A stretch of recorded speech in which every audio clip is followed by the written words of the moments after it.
morning. My name is Nadia McConnell. I'm president of the U.S. Ukraine Foundation, and it is my honor to be here today at this press conference to present this extraordinary exhibit, War Up Close. Several days ago, we held a two-day summit in the U.S. Capitol, where this exhibit also took part.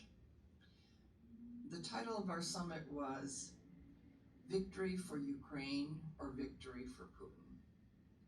Time to decide and time to act. Part of our mission for that summit was to inform the world, particularly our Western leaders, of what the choice really is all about. It is not just about the geography of Ukraine, but it is about what has happened in Ukraine in the war, the war crimes that have been committed, the abduction of children, the utter destruction of Ukraine's beautiful cities, civilian institutions. This is part of what we ask our leaders to take into consideration when they make this decision. It is also not just about the money.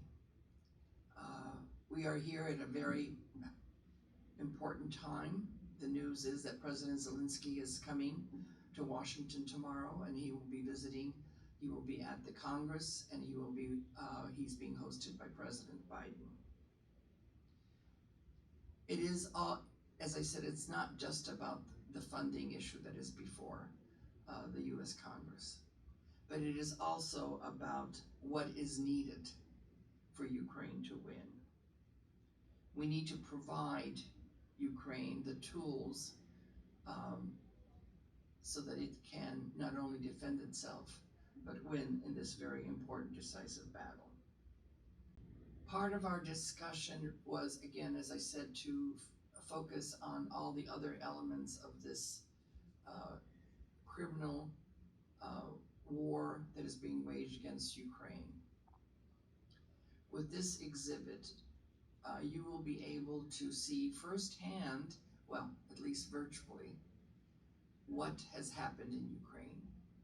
Many world leaders and people that have gone to Ukraine to visit places like Bucha and others have come away with a new, deeper understanding. While many of us will not have the opportunity to travel there physically, we can, through this exhibit, this extraordinary new technology that allows us to virtually walk through the various cities, once beautiful and now utterly destroyed. We are honored to be a part of this mission to show this exhibit throughout the United States with the wonderful support and sponsorship of Winnie Wang, who came to us and asked if we would be interested in partnering. And I said, absolutely, because we believe that this is something that everybody needs to see, to understand, and then can make a decision. I now will ask Winnie to say a few words and introduce our guests. It's my pleasure to introduce Oleksiy Sivak. He's the project director for this War Up Close exhibit. And also with us is Yulia Matias, and she's the curator for this project. This is a very impactful project, enriched to many people, and I was in Ukraine one time in July, and I was in Poland. I saw the atrocity that was committed on the people, and I see the impactfulness of this project and how a person can see through this virtual reality exhibit, like walking down the streets of Ukraine that was once beautiful and now is destroyed. So with no further ado, Yulia and Oleksiy. Ladies and gentlemen, firstly, I'd like to thank Nadia McConnell, President of U.S. Ukraine Foundation, for inviting our team here and giving our us opportunity to talk today. Yes, my name is Yulia Matiash, curator of groundbreaking exhibition War Up Close. Preserving and publicizing reliable information about war against Ukraine, it's an important mission for all members of our team and for me personally. I truly felt horror of war when Russian forces came to the village where our country house is located, where me and my family found the shelter. It was 26th of February 2022. They came from the north, from Belarus, to surround Kyiv. They set up in our village roadblocks, bring military equipment, established a repair base and ammunition depot close to my house. Living under occupation was incredibly difficult. The power grid was damaged, so we have no electricity, no internet, and even water. The mobile network was disrupted. Every few hours, Russian forces would position missiles, launchers, just in residential areas and target Kyiv. Nights were especially challenging because of intense shelling, causing our house shaking. Plaster fell down and leading us to find a shelter in a basement. Each day's faced it became incredibly challenging. Basic suppliers are running out and there was no shops in our village where we can buy food. Going outside was dangerous because soldiers shooting indiscriminately, damaging cars, looting homes, and taking people for questioning. Nonetheless, after 9 horrific days, we grabbed the opportunity to escape. We talked with our neighbors. That's how we gather convoy of 10 cars. We put world's children on wheel shields, raised white flags, and went to our desperate escape. We raced through the village covering by gunfire, feeling scared but prime. And when we saw our Ukrainian soldiers, we felt relieved. We happened to escape from very, very dangerous situation and not to be killed. For the following months, me and my family found the shelter with our relatives close to Romanian border. My husband and I, we were thinking what to do with our IT business, which suddenly stopped. We thought about how to use our expertise, experience of our team and our equipment. We were safe, but in the same time felt even get the responsibility to those people who are under occupation, who fighting on the battlefield, who surviving in shelling cities.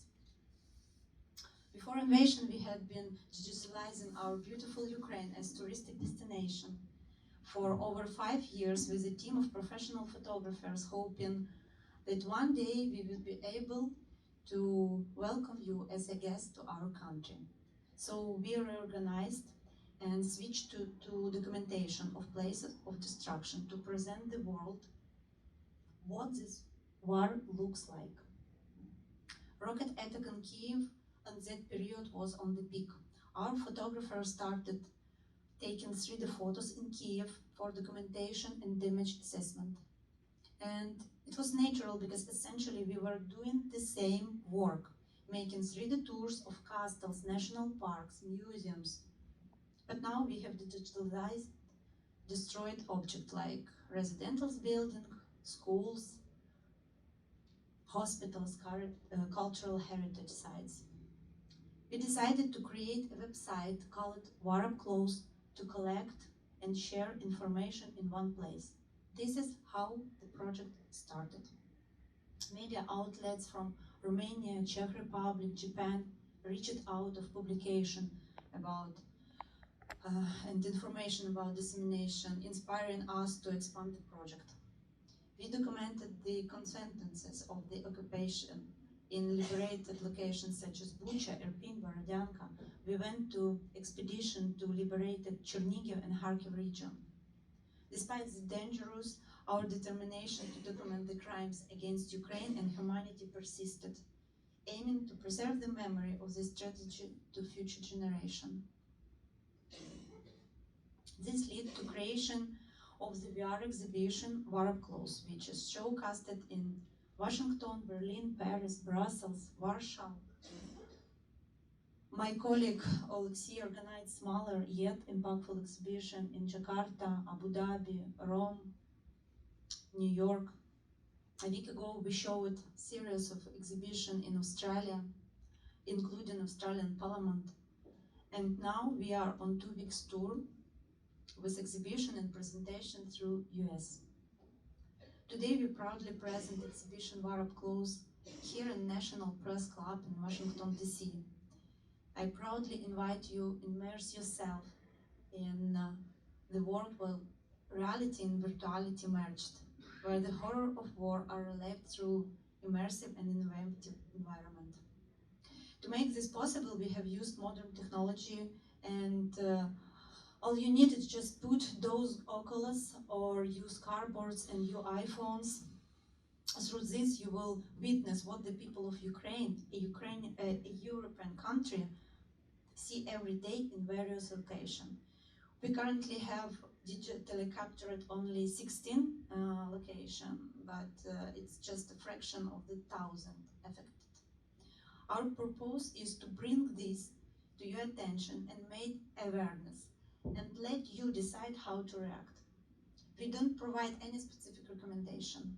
Rather, we present the stark reality. Our Google Street View tours have no opinion. They simply show what happened, leaving the interpretation and response entirely up to you. Our exhibition serves as a portal offering deeper understanding of war's profound impact on individuals and societies. It gains you the opportunity to safely experience what we as Ukrainians endure and continue enduring. Through this shared experience, we can forge a common bond, uniting us in our pursuit of lasting peace. And now I want to give the floor to my colleague Alexei Savak. Thank you.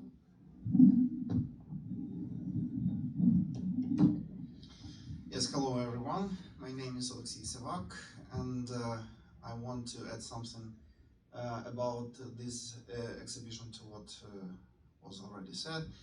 I actually have my personal story about how this war has started, and not even many of who is present here know about this. That I left Washington DC on the 22nd of December 2022, and I managed to come to my house at 1 a.m. on the 24th of February, so like 3 hours before the war has started.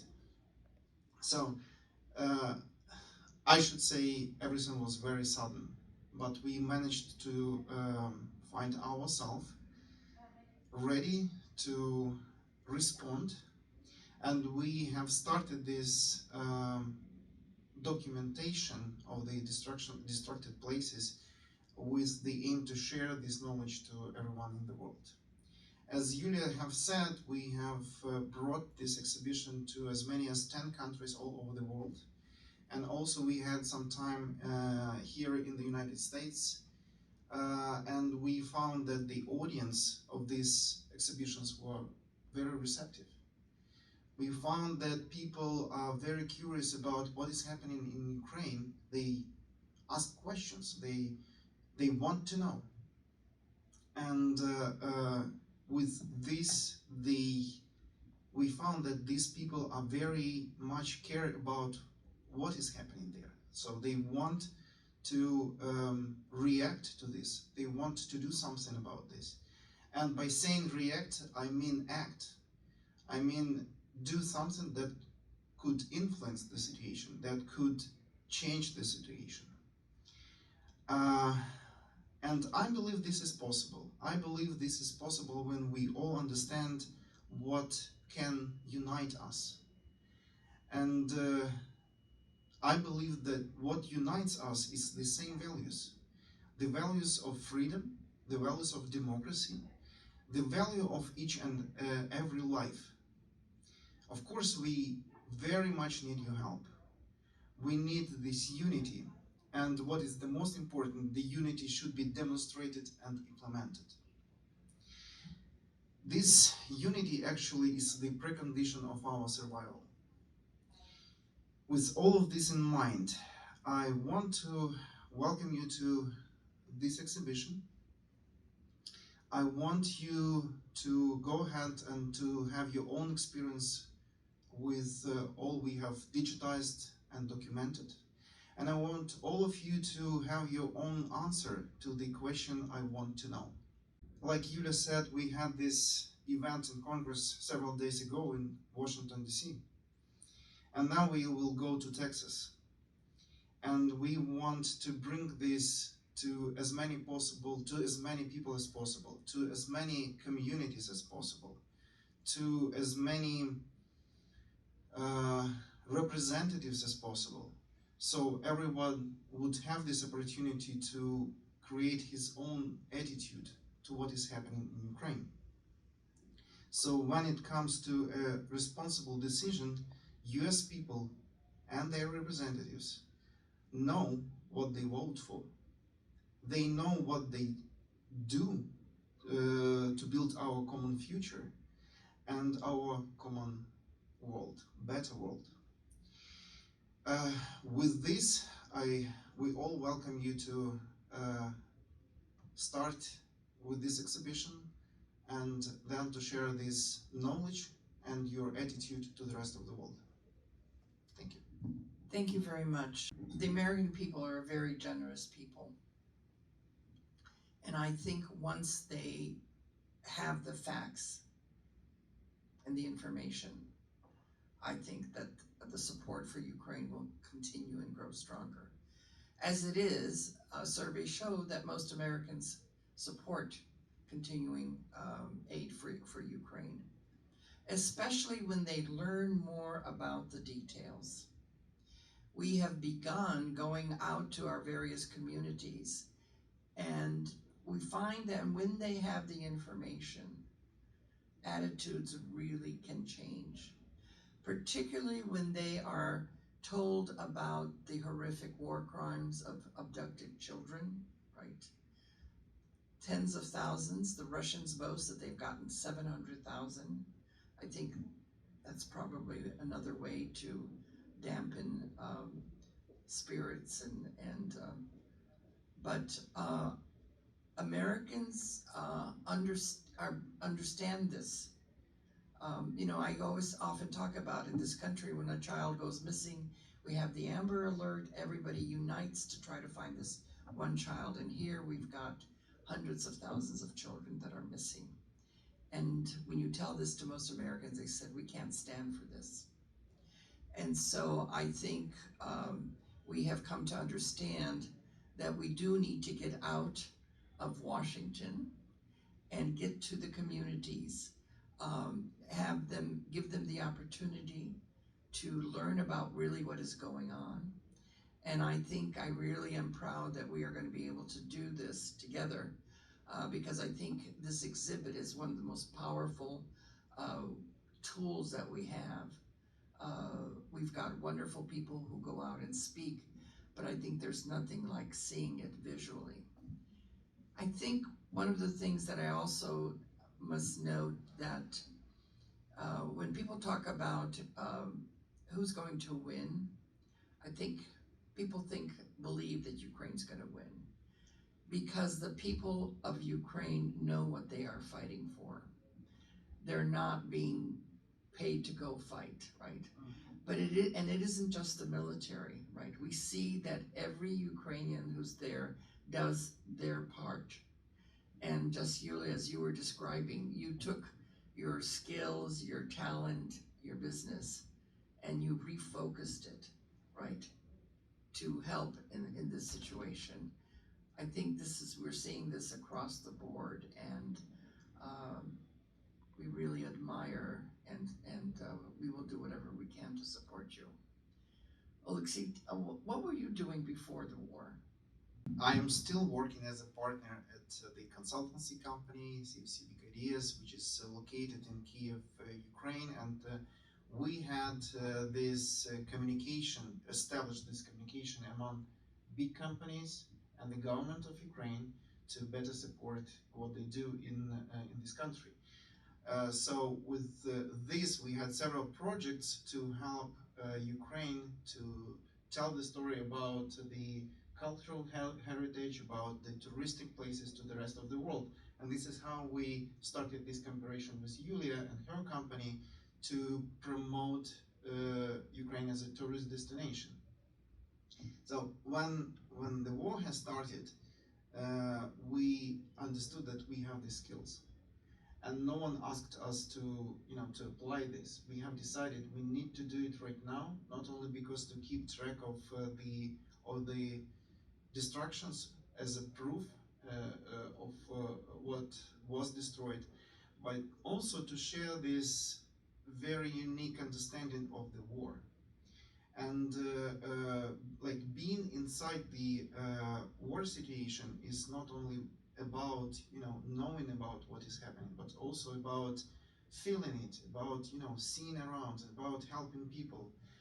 We also brought some stuff from the places of the destruction, and you will also see it at the exhibition. That's the parts of the weapons that are used by Russians aggressors who came to Ukrainian territory, and these weapons are used against civilian infrastructure, civilian population. We literally took them by hands from the places of destruction, from the block of flats, from the schools, from the museum, from the huge shopping malls where these weapons were used. So the idea what we want to bring to all of the people and communities that we are addressing to is like, you should really understand what is this war is about, and we want to feel it as we feel it, and we want all of us together to make very responsible decisions about that. It's my understanding that anybody who views this exhibit does not go away without being moved or impacted. Do you have maybe some special examples of things of the exhibit that you would like to share with us? First of all, I would like to say that all people with no other examples are very moved when they leave the exhibit. Some just cannot stop crying because they cannot explain to themselves why this war is happening in the 21st century. Very brutal war. Many of them just start thinking about this as not as far away event, but as what is happening very close to them, as about what is very touches their everyday life. And we saw some guys who started from giving the explanations of excuse why they shouldn't do anything about this war, and then moved to the place where they said like what I can do.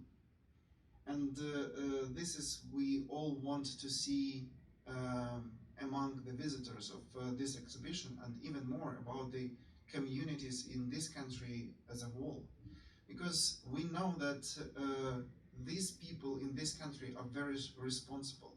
They do care, and we want them all to know what is happening in Ukraine and care about the situation. I want to add that I was impressed that the most of people, when they put on this Oculus headset on the hand, they start talking like, oh my God, what is here? Oh my God, what is this sign? So they are standing, they are looking around, and they like just talking with themselves. And what they tell that we saw video, we saw photo in the news, but here I'm just like walking in the city, and it's horrible. It's just a building. It's just you live there. Why is they shooting on the building? And we explained it, guys. This is the war. War in Ukraine, not in a battlefield. Not soldiers fighting with soldiers. All Russian occupied. They fighting with all civilian population of Ukraine. I was impressed when we made exhibition in Sydney University, and one family came to us. This was Australian people, like mom, two kids, and father. And this woman put on the Oculus glasses, and then like look at the exhibition 1 minute, and then she put off and asked me, "What happened with your children? This is a residential building. What with children?" And I start explaining her that many children were killed. Many children was just stolen, kidnapped.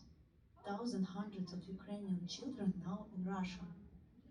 And she was so impressed by this, like, how it could be, And I told her, and other children who live now in Ukraine, they all have mental problems. Even their children, and most of them maybe don't understand everything, but it's what we have for now. And for her, like mom of two, she go away with with such strange mood, because in this moment she understood really what this war about. Let me add a very personal story about one German visitor who really asked very simple questions about how it was. Like, tell me, because people ask real stuff, like how it was, like tell me what is it, what it looks like. And I said, okay, if you live in a capital city like Berlin, like Kyiv, okay, you expect all the lights on, you have all the conveniences available, and imagine yourself in the midst of no electricity. And with no electricity, it means that in 2-3 hours you will have no water in your apartment building. In 3-4 hours, your toilet is stuck, and you need to find a place, for everything you want to do. Again, in 6 hours or 7 hours, you have no internet, you have almost no mobile connection. So you are like all alone, and you don't know what to do, and that's scary. So when I told him this story, he was like, is it really possible, like in the current life? I said, yes. And I wanted to bring this to him and to others because I wanted this be very down to earth, very real stuff, very true story from those people who lived and continue to live under these conditions. I think you bring up several very important points. One about the children. I think it could be said absolutely that all the children of Ukraine have been traumatized in one way or another. Different levels, right? Those that have been kidnapped, obviously, and some, but even those, with the constant bombings, their fathers being away. So this is something that Ukraine is going to have to deal with for decades, and we've talked a lot about that.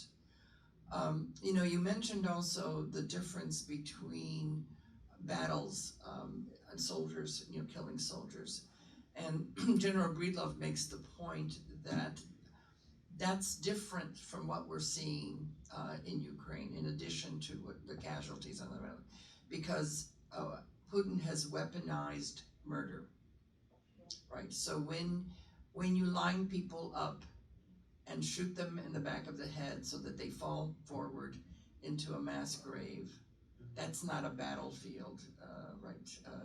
That's murder. The weaponization of rape, right? Mm-hmm. Of women and even children, and you have intercepted recordings of Russian wives, unfortunately, telling them it's okay if their husbands rape, right? Torture, the uncovering of the various torture chambers. And even there's one that was made for small people, meaning children. So this is another level that we really need to let the people of the world know of what is going on in Ukraine, right? The utter, it's hard to even find words, but the purposeful bombing of civilian infrastructure, right? Hospitals and schools and children's. And we know that even on the 90th anniversary of the famine, there was an accelerated bombing, right, that was taking place in Kyiv. So I think your work is going to help the situation greatly. I would like to mention several examples about how these distractions were applied against the cultural heritage and cultural places. Like in village of Skovorodinivka, the place where famous Ukrainian philosopher Skovoroda was born, the only object we had of the cultural heritage was his museum of Grigory Skovoroda, and nothing was destroyed there except for this particular museum. Another thing that when you come to Borodyanka, you can find this monument to famous Ukrainian poet Taras Shevchenko, shot in his head twice. I see no reason to shoot the monument, but because I believe Russians are very much against everything Ukrainian, they do it and they continue to do it against us. It's my understanding that they actually have a target list of museums and libraries to, as you say, destroy Ukraine's cultural heritage, and certainly the amount of artifacts and things that have been stolen. Absolutely.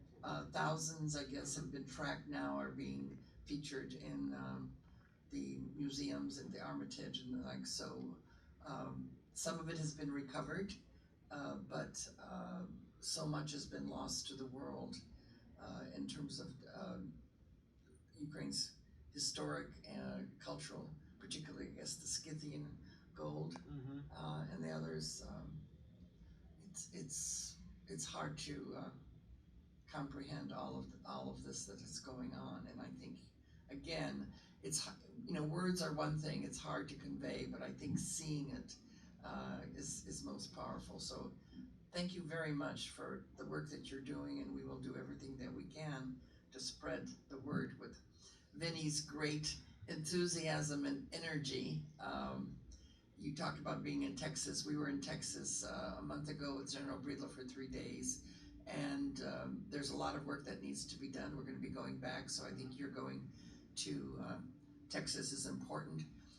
For years, starting in 2011, we used to have an event called Ukraine in Washington, where we had several days of different kinds of things going on, a conference, business conference, something in Congress, and then ending up with a big gala. So, but this coming year, we're going to be taking Ukraine to various states.